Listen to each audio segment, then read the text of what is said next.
अभी वो एक बच्चे ने अपने बाप से पूछा ना, अब्बा हर आदमी शादी के बाद पछताता है मगर फिर भी करते हैं, वजह क्या है? अब्बा ने कहा बेटा अकल ठोकरे खाने से आती है, बादाम खाने से नहीं है। मुफ्ती साहब, मैं किसी ऐसी लड़की से शादी करना चाहता हूँ जिसके पास बड़ा मोबाइल ही ना हो और इसने कभी मखलूत माहौल में ना पड़ा हो, ऐसा रिश्ता कहाँ मिलेगा मुझे? ऑर्डर पे बनवाता हूँ आपके लिए।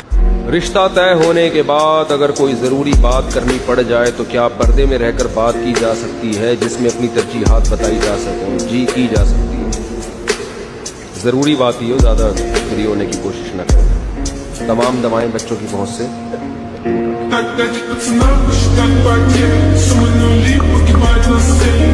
पैसे निकलवा सकते हो निकलवाओ। एक पाकिस्तानी सफर कर रहा था, अब पाकिस्तानियों का दिमाग बिजनेस की तरफ बहुत चल रहा है। देखा एक चाइनीज बैठा हुआ है, ट्रेन में दोनों सफर कर रहे हैं, तो चाइनीज की नाक पे मच्छर आके बैठा, उससे पकड़ के खा लिया। उनके यहाँ तो कोई हलाल हराम है ही नहीं, कहते प्रोटीन होने चाहिए, बस कुत्ता खा लो, बिल्ली खा लो। तो वो चाइनीज की नाक पे मच्छर आके बैठा, उसने उठा के खा लिया। उसने कहा प्रोटीन है, फ्री फोकट के मिल रहे हैं। तो पाकिस्तानी की नाक पे थोड़ी देर मच्छर आके बैठ गया, चाइनीज से तो डर गया होगा, खा तो सकता नहीं था कि जाहिर है सारी जिंदगी कभी मच्छर मक्खी खाए नहीं, तो उठा के उसको कहता है खरीदेगा भाई तू मेरे से? देखो गाइस,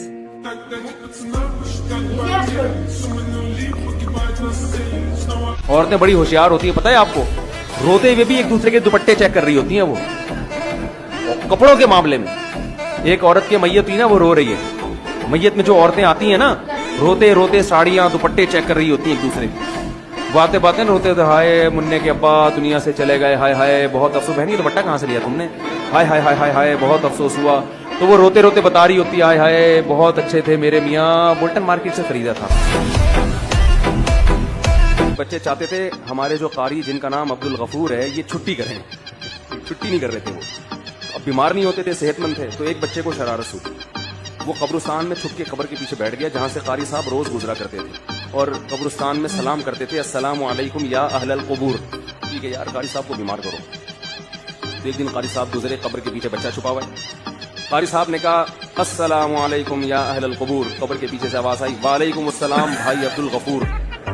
वो जैसे एक आदमी ने 1 साल बाद केस किया अदालत में कि इसने मुझे गेंडा कहा है। एक बंदे पे केस किया कि इसने मुझे क्या कहा है? गेंडा।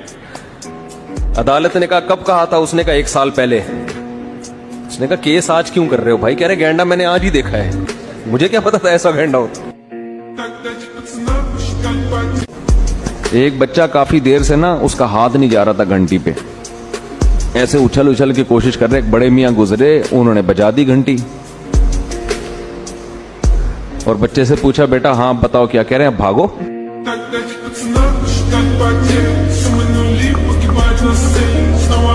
एक दफा मैं, पुरानी बात है, मैंने दोस्त से बड़ी VIP गाड़ी ले ली उधार। रिश्ता लेने गया तो फौरन हाँ हो गई गाड़ी देख के। पुरानी बात है, 10-12 साल पुरानी।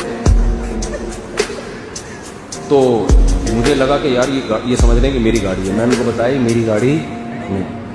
अब आपको पता है कि आगे फिर क्या हुआ होगा। दिल के अरमा आंसुओं में बहते हैं, उनके बच्चे हमको मामू कहते हैं।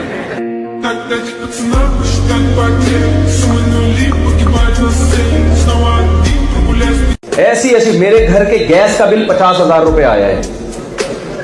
हर महीने पाबंदी से बिल दे रहा हूं। मैंने जाके कहा भाई ये जहन्नम का कनेक्शन हमारे घर से लिया हुआ है आप लोग।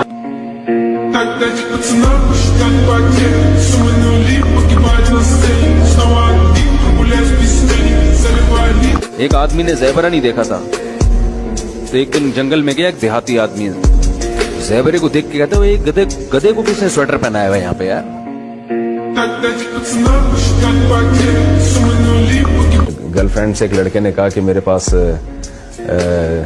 मेरे दोस्त वसीम की तरह गाड़ी तो नहीं है लेकिन अपनी पलकों में बिठा सकता हूँ, और मेरे दोस्त वसीम की तरह बंगला तो नहीं है लेकिन दिल में जगह दे सकता हूँ, तुम्हें और क्या चाहिए? उसने कहा वसीम का नंबर चाहिए।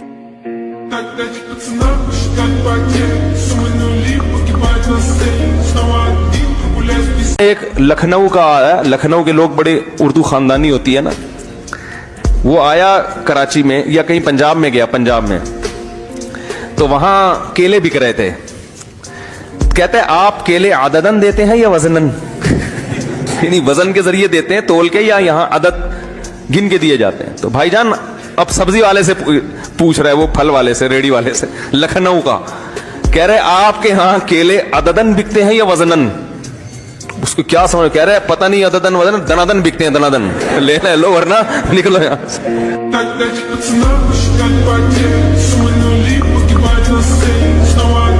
एक चाइनीज जो था ना, बीमार था, उसका पाकिस्तानी दोस्त उससे मिलने के लिए गया, उसके ऑक्सीजन लगी हुई थी, ऑक्सीजन लगी हुई थी चाइनीज की। तो ये मिलने के लिए गया, जैसे ही करीब खड़ा हुआ है तो वो चाइनीज चीखने लगा, चाची पाची पाची का कहते हुए मर गया।